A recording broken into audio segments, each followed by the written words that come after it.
الله خالق كل شيء وهو على كل شيء وكيل له مقاليد السماوات والأرض والذين كفروا بالله أولئك هم الخاسرون قل فغير الله تأمروني أعبد أيها الجاهلون ولقد أوحي إليك وإلى الذين من قبلك لئن أشركت ليحبطن عملك ولتكونن من الخاسرين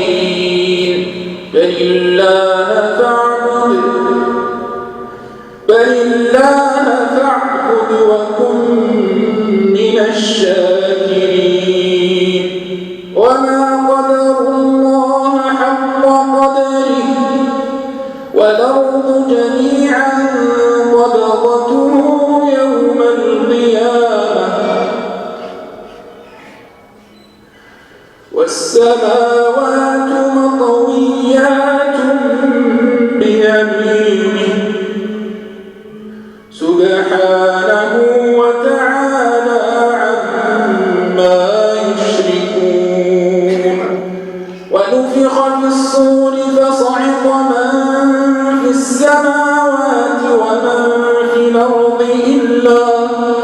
إلا من شاء الله ثم نفخ فيه أخرى فإذا هم قيام ينظرون وأشرقت الأرض بنور ربها ووضع الكتاب وجيء بالنبيين والشهداء وقضي بينهم بالحق وهم لا يظلمون